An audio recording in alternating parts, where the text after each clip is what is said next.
ശബരിമലയിലെ സ്വർണ്ണക്കൊള്ളയിൽ സർക്കാരിന്റെ ഒത്തുകളി ഓരോന്നോരോന്നായി തുറന്നു കാണിച്ച നിയമസഭയിൽ ഇന്നും പ്രതിപക്ഷത്തിന്റെ വൻ പ്രതിഷേധമാണ് അരങ്ങേറിയത്. ഭക്തജനങ്ങളെ വഞ്ചിക്കുകയും സ്വർണ്ണക്കള്ളന്മാരെ സംരക്ഷിക്കുകയും ചെയ്യുന്ന ദേവസ്വം മന്ത്രി രാജിവെക്കണമെന്ന ഉറച്ച നിലപാടിലാണ് പ്രതിപക്ഷം സഭയ്ക്കകത്ത് പ്രതിഷേധം ആളിപ്പടർത്തിയത്. സഭയിൽ നിസ്സഹരണം തുടരുമെന്ന് പ്രതിപക്ഷത്തിന് വേണ്ടി സംസാരിച്ച കെ ബാബു MLA വ്യക്തമാക്കിയിരുന്നു. തന്ത്രിയുടെ വക്കാലത്ത് ഏറ്റെടുത്തു എന്ന് പരിഹസിക്കുന്ന മന്ത്രിമാർ തന്ത്രിയെ 40 ദിവസം ജയിലിലിട്ട ക്രൂരതയ്ക്ക് വിശ്വാസികളോട് മറുപടി പറയണമെന്നുമാണ് അദ്ദേഹം ആവശ്യപ്പെട്ടത്. ശബരിമലയിലെ യുവതീ പ്രവേശനത്തിന് കൂട്ടുനിൽക്കാത്തതിലുള്ള പ്രതികാരമാണ് സർക്കാർ ഇപ്പോൾ തന്ത്രിയോട് തീർക്കുന്നത്. സർക്കാരിന്റെ ബോധപൂർവമായ വീഴ്ചകൾ കാരണമാണ് സ്വർണ്ണക്കൊള്ളയിലെ പ്രതികൾ നിഷ്പ്രയാസം പുറത്തിറങ്ങി പോകുന്നത്. കോടതി പറഞ്ഞ കാര്യങ്ങൾ ചൂണ്ടിക്കാണിക്കുമ്പോൾ തന്ത്രിയെ സംരക്ഷിക്കുന്നു എന്ന് പറയുന്നതിൽ അർത്ഥമില്ല എന്നും പ്രതിപക്ഷം സ്വന്തമായ ഒരു ആക്ഷേപം ഉന്നയിച്ചിട്ടില്ല എന്നും അദ്ദേഹം കൂട്ടിച്ചേർത്തു. ദേവസ്വം മന്ത്രി രാജിവെച്ചാൽ മാത്രമേ സഭ സുഗമമായിട്ട് മുന്നോട്ടു പോകാൻ അനുവദിക്കൂ എന്ന കർക്കശമായ നിലപാടിലായിരുന്നു UDF. അതേസമയം അഴിമതി ആരോപണങ്ങൾക്ക് മറുപടി നൽകാൻ കഴിയാതെ വിഷയം വഴിതിരിച്ചുവിടാനാണ് മന്ത്രി P. രാജീവ് ശ്രമിച്ചത്. പ്രിയങ്ക ഗാന്ധിക്കെതിരെയുള്ള പരാമർശങ്ങളും വയനാട് ദുരന്തത്തെ രാഷ്ട്രീയവൽക്കരിക്കാനുള്ള നീക്കവും സർക്കാരിന്റെ ഗതികേടാണ് വെളിപ്പെടുത്തുന്നതെന്നും സ്വർണ്ണക്കൊള്ളയിലെ ധാർമ്മികത ഉത്തരവാദിത്തം ഏറ്റെടുത്തത് മന്ത്രി പുറത്തു പോകണമെന്ന ആവശ്യവുമായിട്ട് ബാനറുകളും പ്ലക്കാർഡുകളും പ്രതിപക്ഷം സഭയുടെ നടുത്തളത്തിൽ പ്രതിഷേധം തുടരുകയും ചെയ്തു. അഴിമതി വീരന്മാരെ ഭരണകൂടത്തിന് മുന്നിൽ മുട്ടുമടക്കില്ല എന്ന പ്രഖ്യാപനവുമായി സഭയ്ക്ക് പുറത്തും സമരം വ്യാപിപ്പിക്കാനാണ് പ്രതിപക്ഷത്തിന്റെ തീരുമാനം. നമുക്ക് സഭയിലെ ആ ദൃശ്യങ്ങളിലേക്ക് പോകാം. ശബരിമല സ്വർണ്ണക്കൊള്ളയുമായി ബന്ധപ്പെട്ട് ദേവസ്വം മന്ത്രി രാജിവെക്കണം, അതുപോലെ തന്നെ SIT മുഖ്യമന്ത്രിയുടെ ഓഫീസിൻ്റെ അനാവശ്യ സമ്മർദ്ദം അവസാനിപ്പിക്കണമെന്ന് ആവശ്യപ്പെട്ടുകൊണ്ട് ഈ സമ്മേളനം ആരംഭിച്ച സമയം മുതൽ സഭയ്ക്കകത്തും പുറത്തും ഞങ്ങൾ സഭയുമായി ഗവൺമെൻറ്റുമായി നിസ്സഹരിച്ചുകൊണ്ടിരിക്കുകയാണ്. ഇന്നും അത് തുടരാൻ തന്നെയാണ് ഞങ്ങളുടെ തീരുമാനം. സാർ, ഇന്നലെ ബഹുമാനപ്പെട്ട മന്ത്രിമാർ പറഞ്ഞപ്പോൾ ഞങ്ങൾ തന്ത്രിയുടെ വക്കാലത്ത് ഏറ്റെടുത്തിരിക്കുകയാണെന്ന് പറഞ്ഞു. സാർ, ഞങ്ങളുടേതായി ഒന്നും പറഞ്ഞിട്ടില്ല. കോടതി പറഞ്ഞ കാര്യങ്ങളാണ് പറഞ്ഞത്. സാർ, കോടതി പറഞ്ഞിരിക്കുന്ന ഒരു കാര്യം കൂടി പറയാം.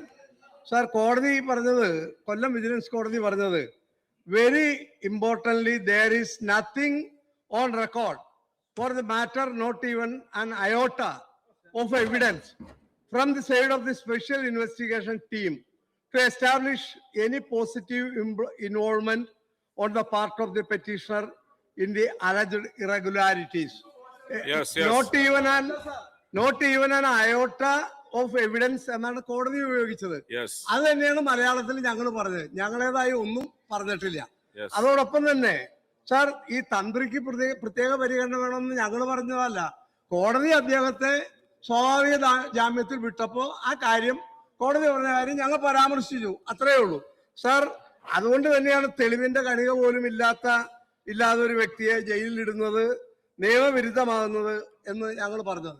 സാർ, ഈ തന്ത്രിയെ 40 ദിവസം അനാവശ്യമായി ജയിലിലടച്ചതിന്റെ ഉത്തരവാദിത്വം ആർക്കാ? ഈ ഗവൺമെന്റ് സംസ്ഥാനത്തെ ജനങ്ങളോട്, വിശ്വാസികളോട് ഉത്തരം പറയേണ്ട ഒരു കാര്യമാണ്. ആ ഉത്തരം ഗവൺമെന്റ് പറയാൻ സാധിക്കുമോ? സാർ, അതോടൊപ്പം തന്നെ സാർ, ഇതിന്റെ ഒപ്പം തന്നെ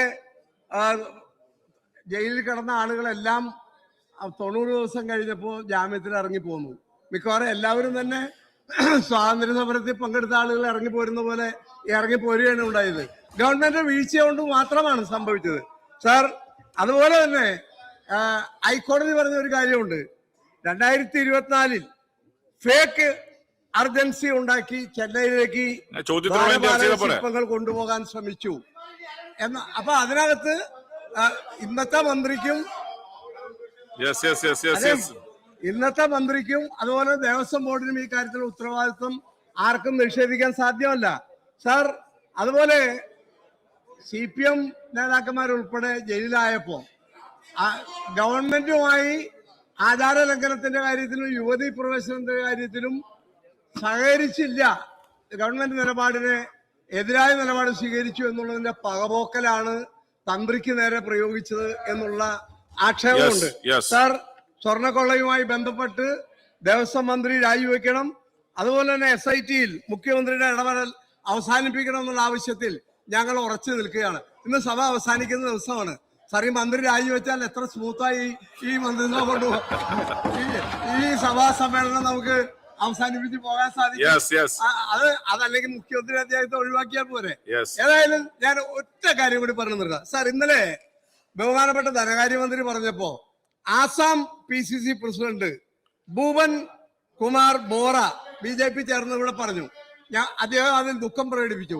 തീർച്ചയായിട്ടും അദ്ദേഹം ആ പറഞ്ഞതിനോട് ഞങ്ങൾക്ക് യോജിപ്പാണ്. സാർ, അതിനൊപ്പം തന്നെ ഒരു കാര്യം കൂടിയുണ്ട്. അദ്ദേഹം മനസ്സിലാക്കാതെ പോയ കാര്യം, അവിടെ അദ്ദേഹം തിരിച്ചു വന്നു എന്നാണ് ഇപ്പോ ലേറ്റസ്റ്റ് വാർത്ത. അതെ, പക്ഷെ ഇന്നലെ പത്രത്തിലൊരു വാർത്ത വന്നു. ഭൂപൻ കുമാർ CPM-ന്റെ കഴിഞ്ഞ പാർലമെന്റ് തെരഞ്ഞെടുപ്പിലെ ഡയമണ്ട് ഹാർബർ നിയോജകമണ്ഡലത്തിലെ സ്ഥാനാർത്ഥിയായിരുന്നു. അവിടുത്തെ സംസ്ഥാന കമ്മിറ്റി അംഗമാണ്. അദ്ദേഹം CPM വിട്ട് തൃണമൂലിൽ ചേർന്നു. BJP-യെ നേരിടാൻ CPM-ന് സാധ്യമല്ല. സാർ, ഞങ്ങൾ ഈ സഭാ നടപടികളിൽ സഹകരിക്കും എന്നൊരിക്കൽ കൂടി അറിയിക്കും. ഞങ്ങൾ അദ്ദേഹം ഉന്നയിച്ച കാര്യങ്ങളെല്ലാം നിശബ്ദമായി ഇവിടെ കേട്ടിരിക്കുകയായിരുന്നു. അതുകൊണ്ട് ഞങ്ങൾ പറയുന്ന കാര്യങ്ങളും കേൾക്കാനുള്ള പ്രാഥമികമായ മര്യാദ അദ്ദേഹം ഇപ്പോ സഭയിൽ 2 ദിവസമായി ലീഡ് ചെയ്യുകയാണ് പ്രതിപക്ഷത്തെ. അങ്ങ് പറഞ്ഞ കാര്യങ്ങളെല്ലാം സഭ ശ്രദ്ധാപൂർവം കേട്ടതുകൊണ്ട് ഞങ്ങൾ പറയുന്നത് കേൾക്കാനുള്ള ക്ഷമ അങ്ങയുടെ അനുയായികൾക്ക് ഉണ്ടാക്കാൻ ശ്രമിക്കും നന്നായിരിക്കും. സാർ, ഏതെങ്കിലും ഒരു ആരോപണവും ഉന്നയിച്ച് ഈ ഗവൺമെന്റിനെതിരെ അവിശ്വാസ പ്രമേയം കൊണ്ടുവരുന്നതിന് വേണ്ടി ധൈര്യമില്ലാത്തവരാണ് സാർ. സാർ, അതുകൊണ്ട്